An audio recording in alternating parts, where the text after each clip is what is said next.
மா மா மா என்னடா இவ்ளோ சந்தோஷமா வர? போன காரியம் என்னாச்சு? நியூஸ் பாத்தீங்களா இல்லையா? இல்லையே, என்னாச்சு? அட என்னம்மா நீங்க, தமிழ்நாடு எவ்வளவு பரபரப்பா இருக்கு, நீங்க என்ன நியூஸ் பார்க்காம இருக்கீங்க? இங்க பாருங்க.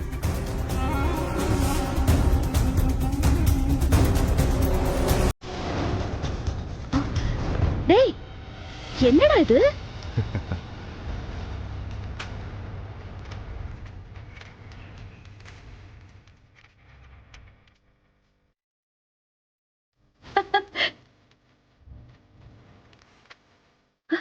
எப்பறா? என்னடா இதெல்லாம்? வள்ளி எதுக்கு அவனை அடிச்சா? எல்லாம் என்னோட ஸ்கெட்ச் தான்மா. வள்ளியை வம்பிழுத்து அடிக்க வச்சு அந்த வீடியோ எடுத்து பிரஸ் மீடியாக்கு அது எல்லாருக்கும் அனுப்பி ஒரே பரபரப்பாக்கிட்டேன். இந்த வீடியோவால மாமாக்கு கொடுக்க இந்த துணை முதலமைச்சர் போஸ்டிங் கூட நிறுத்தி வச்சிட்டாங்களாமா. எப்படி நம்ம டேலண்ட்? ஒரே கல்ல ரெண்டு மாங்கா. சூப்பர் ரஞ்சித், நிஜமாவே நீ சொல்றதையெல்லாம் என்னால நம்பவே முடியல. 20 வருஷமா எத்தனையோ பிளான் பண்ணிருக்கேன், என்னென்னமோ முயற்சி பண்ணிருக்கேன். ஆனா ஒரு தடவை கூட ரத்தன வேலை தலை குனிய வைக்க முடியல, கீழே இறக்க முடியல. பரமபதம் விளையாட்டுல ஏணியில மட்டுமே ஏறிட்டு இருந்த ரத்தனத்தை ஒரே நாள்ல கீழே இறக்கிட்டேன். உண்மையிலேயே உன்னை நினைச்சா எனக்கு ரொம்ப பெருமையா இருக்குப்பா. உங்களோட இத்தனை வருஷம் ஆதங்கம், தவிப்பு, ஏக்கம் எல்லாமே எனக்கு தெரியுமா. ஒரு மகனா நீங்க ஆசைப்பட்டதை நிறைவேற்றி வைக்கிறது என்னோட கடமை. அதுக்கான சின்ன சாம்பிள் தாம்மா இது. இன்னும் நிறைய இருக்கு. ரத்தன மாமாவை அரசியலேருந்து ஒதுங்க வச்சு அவரோட இடத்துக்கு உங்களை கொண்டு வருவேன். நீங்க வேணா பாருங்கம்மா. ரஞ்சித் சூப்பர்டா. வா அம்மா, கார்ட்டூன் சேனல் வைமா. ஏய் சும்மா ரெடி. முக்கிய செய்தி: கல்வித்துறை அமைச்சர் ரத்னவேல் பாண்டியனின் மகள் கல்லூரியில் அராஜகம்.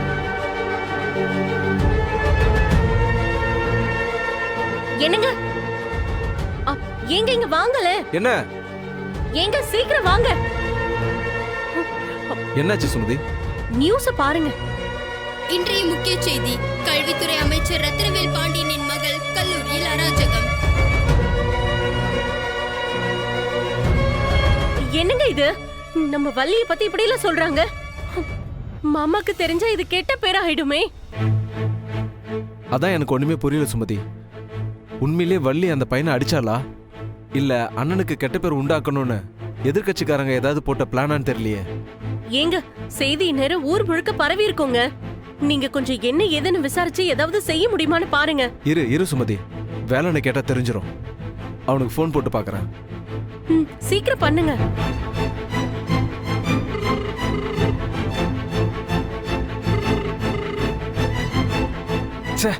இவ வேற போன் எடுக்க மாட்டேன்றா. என்னாச்சும்மா? ஏன் வள்ளி டிவில வரா? சும்மாதான்.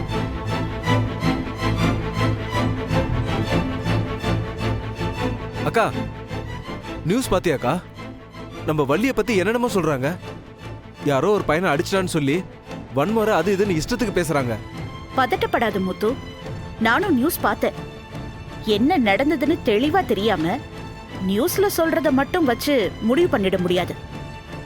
முதல்ல ரத்தனம் வரட்டும், அப்புறம் பேசிக்கலாம்.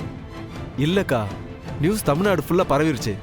எதிர்கட்சிக்காரங்க எல்லாம் அண்ணனுக்கு எதிராக பேச ஆரம்பிச்சிட்டாங்க. என்ன பண்றதுன்னு புரியலக்கா. சரிடா, அதுக்கு நாம என்ன பண்ண முடியும்? நம்ம பொண்ணு கவனமா இருக்கணும்ல. நம்ம அப்பா ஒரு பெரிய பொறுப்புல இருக்காரு. நாம ஏதாவது செஞ்சுட்டா அவருக்கு தானே கெட்ட பேருன்னு அவளுக்குள்ள அக்கறை இருக்கணும். அக்கா, இதை ஏதாவது ஒரு முடிவு கொண்டு வரணும்க்கா. நீங்க ஏதாவது பண்ணுங்கக்கா.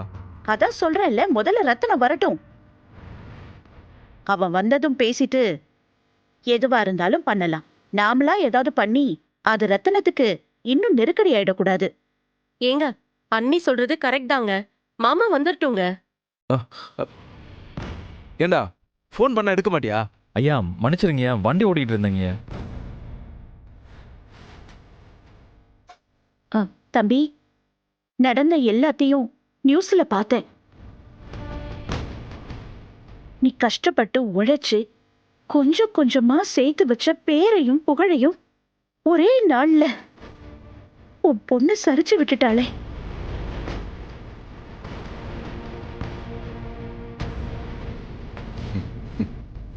இதுக்குதான் பள்ளிக்கு கல்யாணம் பண்ணி வச்சிருன்னு நான் சொல்லிக்கிட்டே இருந்தேன். இப்ப பாத்தியா என்ன ஆச்சுன்னு?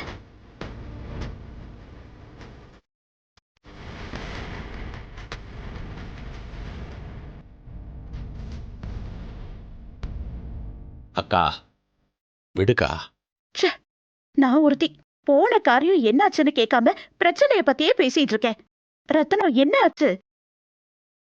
கட்சியில என்ன முடிவு பண்ணிருக்காங்க? துணை முதல்வர் பதவி உனக்கு தானே?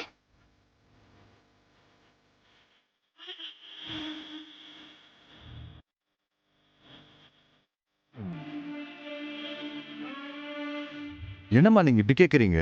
வழி செஞ்ச காரியம் தமிழ்நாடு ஃபுல்லாக வைரலாக இருக்கும்போது கட்சி ஆஃபீஸர் இருக்கவங்க யாருக்கும் தெரிஞ்சிருக்காதா?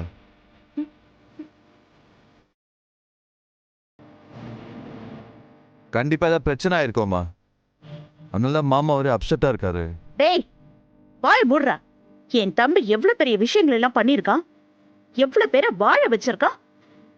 இந்த ஒரு சின்ன விஷயத்துக்கு போயா அவன் மேல கரை விழுந்திருக்க போது? அண்ணே, ஏண்ணே அமைதியாவே இருக்கீங்க? என்னண்ணே நடந்துச்சு? தயவு செஞ்சு சொல்லுங்கண்ணே. அமைச்சர் பதவியை ராஜினாமா பண்றேன்னு தலைவர்கிட்ட சொல்லிட்டு வந்துட்டேன்.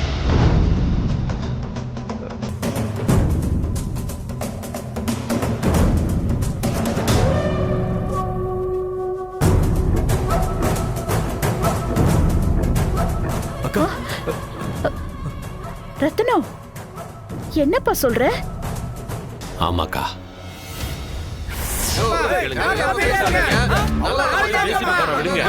அமைதியா இருங்க, உட்காருங்க. யோ தட்சிணாமூர்த்தி தலைவரே, நீ என்ன பிரச்சனை பண்ணணும்னு ஆளை கூட்டிட்டு வந்திருக்கியா? என்ன தலைவரே? அப்ப இந்த தேர்தல் எல்லாம் ஒரு நாடகம் தானா? இல்ல தலைவரே, வெளிய பிரச்சனை வேற மாதிரி போய்கிட்டு இருக்கும்போது போது நிறுத்தியா. சும்மா வெளிய பிரச்சனை ரொம்ப தான் கவலைப்படுற. இங்க பாரு தட்சிணாமூர்த்தி, நானும் கீழ் மட்டத்துல இருந்து தான் அரசியல்ல மேல வந்திருக்கேன். யார் எப்படின்னு எனக்கு தெரியும். புரியுதா உனக்கு?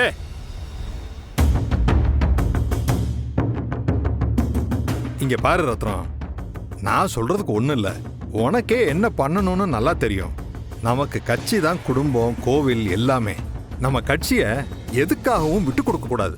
நம்ம அடிப்படை கொள்கையே அதுதான். உண்மையிலேயே உன் பொண்ணு தப்பு பண்ணியிருந்தா அது நம்ம கட்சியோட மதிப்பை கெடுக்காத மாதிரி நீ தான் நடவடிக்கை எடுக்கணும். தலைவரே, கண்டிப்பா கட்சிக்கு எந்த கலங்கமும் வரவிட மாட்டேன்.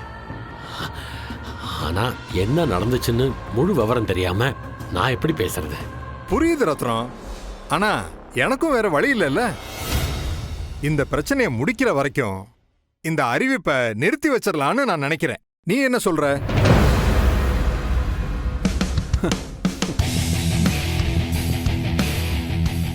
உங்க முடிவு அதான்னா எனக்கு சம்மதம் தலைவரே. ஐயா,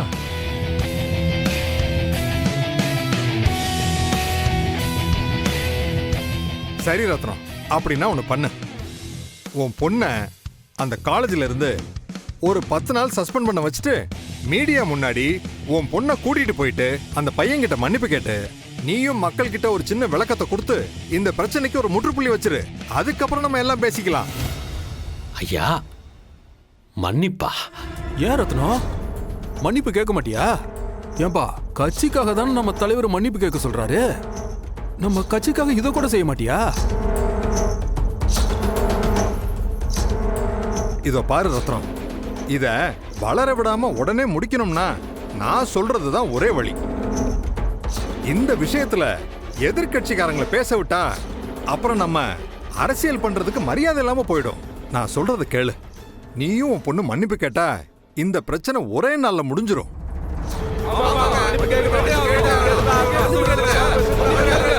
நிறுத்துங்க ரத்னம், இப்படி அமைதியா இருந்தா என்னப்பா அர்த்தம்? ஏதாவது ஒரு முடிவு சொல்லு. நாளைக்கே நீ துணை முதல்வர் ஆகும்போது ஒருத்தனும் வாயை திறக்காம இருக்கணுங்கிறதுக்கு தானே நான் இதை செய்ய சொல்றேன். அதுக்கு போய் இவ்வளவு யோசிக்கிறியே? தலைவரே, நான் பதவியை பத்தி யோசிக்கல, என்னோட மான மரியாதையை பத்தி யோசிக்கிறேன், என் குடும்பத்தோட கௌரவத்தை பத்தி யோசிக்கிறேன். சரிப்பா ரத்னம், ஆனா இந்த பிரச்சனையை எப்படி முடிச்சு வைக்க போற? கண்டிப்பா இதை பெருசாக்குவாங்களே. இல்ல தலைவரே, இந்த பிரச்சனையை பெருசாக விட மாட்டேன். நீங்க சொன்ன மாதிரியே நான் மீடியா முன்னாடி பேசிடுறேன் தலைவரே. அது மட்டும் இல்ல, அதே மீடியாவுக்கு முன்னாடியே என்னோட அமைச்சர் பதவியையும் ராஜினாமா பண்றதா அறிவிச்சிடுறேன்.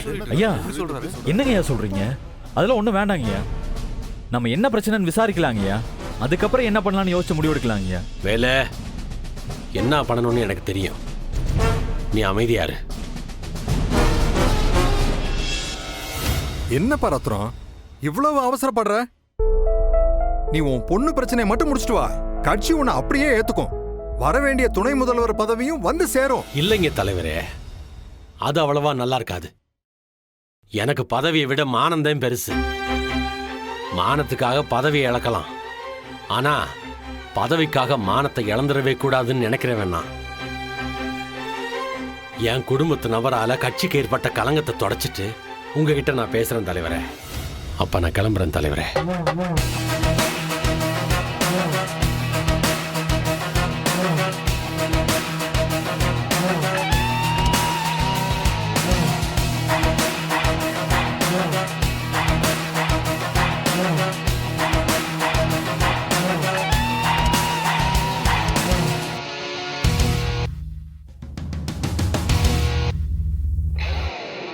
ஏன் தலைவரே, உண்மையிலேயே ரத்னம் மானஸ்தான் தான் இல்ல?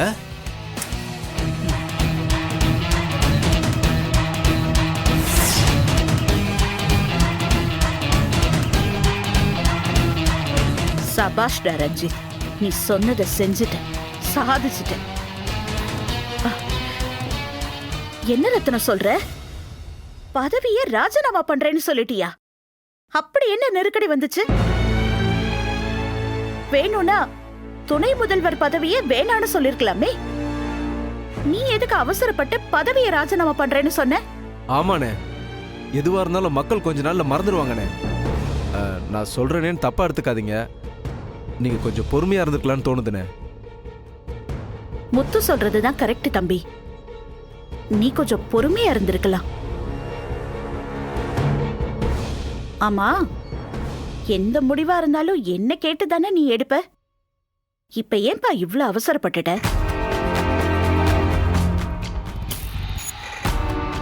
அக்கா, எனக்கு பதவியை விட மானந்தேன் பெருசுன்னு தோணுச்சு. என்னையால அப்படியெல்லாம் பதவியில ஒட்டிக்கிட்டு இருக்க முடியாதுக்கா. அதே நான் அப்படி சொல்லிட்டேன். உன்னைய கேட்காம முடிவெடுத்தது தப்புதே. அதுக்காக உன்கிட்ட மன்னிப்பு கேட்டுக்கிறேன். ஐயோ ஐயா, என்ன ரத்னம் பெரிய வார்த்தையெல்லாம் பேசுற? மலை போல நிமிர்ந்து நின்ன ஒண்ணு ஒரே நாள்ல சரிய வச்சுட்டாலே.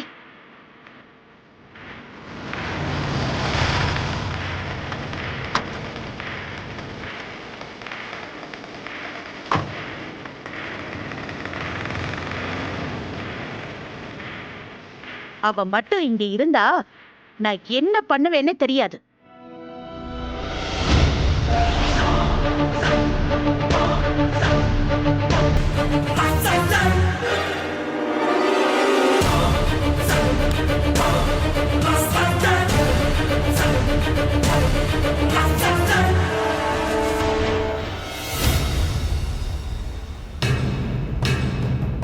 ஏம்மா வள்ளி, என்ன காரியமா பண்ணி வச்சிருக்க? உன்னால எவ்வளவு பெரிய பிரச்சனை நடந்திருக்கு தெரியும்ல. அண்ணனோட பதவியே போயிடுச்சு. பதவி போயிடுச்சா? என்ன சித்தப்பா சொல்றீங்க? என்னடி எதுவுமே தெரியாத மாதிரி நடிக்கிற? அதான் மொத்தமா எல்லாத்தையும் காலி பண்ணிட்டியே. என் தம்பி கட்டி வச்சிருந்த அவ்வளவு பெரிய கோட்டைய ஒண்ணு இல்லாம தரமட்டமாக்கிட்டியே.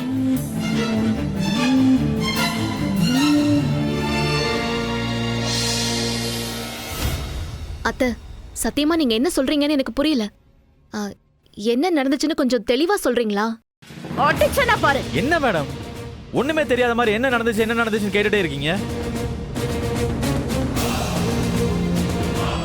நீங்க காலேஜ்ல ஒரு பையனை அடிச்ச விஷயம் பெருசாகி ஐயாக்கு எவ்வளவு பெரிய மான பிரச்சனை ஆயிடுச்சுன்னு தெரியுமா? ஏன் மேடம் இப்படி கொஞ்சம் கூட பொறுப்பே இல்லாம ஐயாவுக்கு கெட்ட பேர் வாங்கி கொடுத்துருக்கீங்க?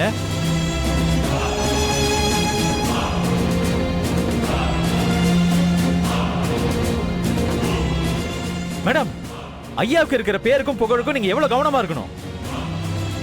சின்ன விஷயம்னாலும் ஊதி பெருசாக்குவாங்கன்னு உங்களுக்கு தெரியாதா?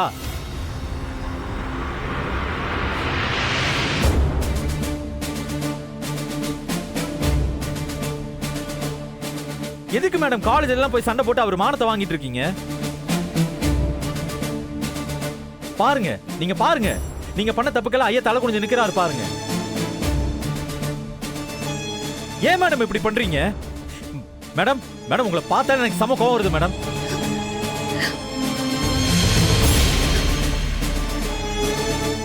வேலை ஐயா என்ன மன்னிச்சிருங்கய்யா. எனக்கு வர ஆத்திரத்துக்கு இந்த இடத்துல வேற யாராவது இருந்திருந்தா கொலை கூட பண்ணிருப்பீங்க.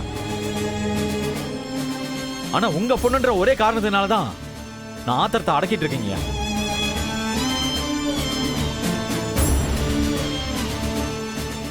மேடம் தயவு செஞ்சு நிக்காதீங்க மேடம். உங்களை பார்க்க எனக்கு கோவம் வருது மேடம். வேணாம் மேடம், நீங்க போயிடுங்க மேடம். நிக்காதீங்க மேடம், போங்க மேடம்.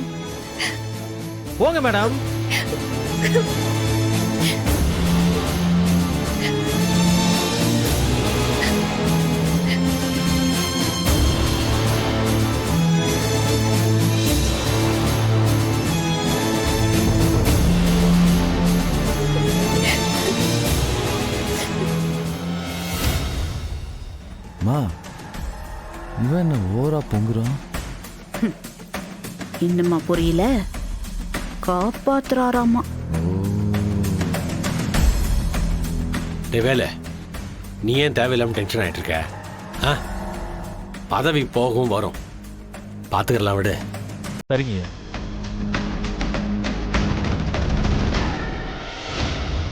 வாடி.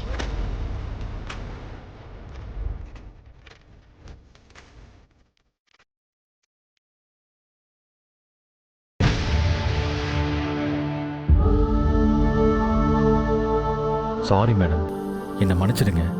நான் மட்டும் குறுக்க வந்து உங்களை திட்டாம இருந்திருந்தா கண்டிப்பா அம்மா உங்க மேல கை வச்சிருப்பாங்க. அப்படி எதுவும் நடந்துடக்கூடாதுன்னு தான் நான் முந்திக்கிட்டு உங்களை திட்டினேன். தப்பா எடுத்துக்காதீங்க ப்ளீஸ்.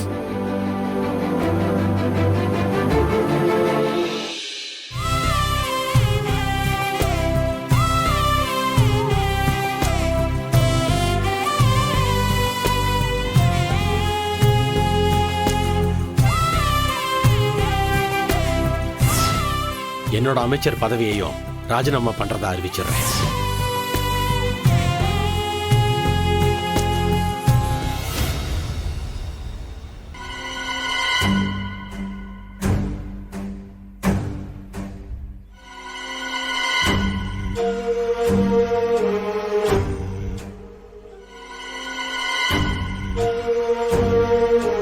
ரத்னம்,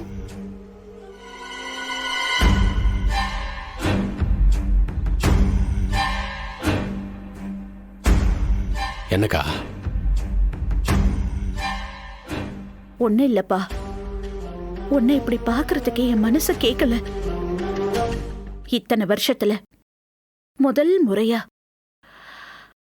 நீ தலை குனிஞ்சு நான் பாக்குறேன். எனக்கு எவ்வளவு கஷ்டமா இருக்கு தெரியுமா?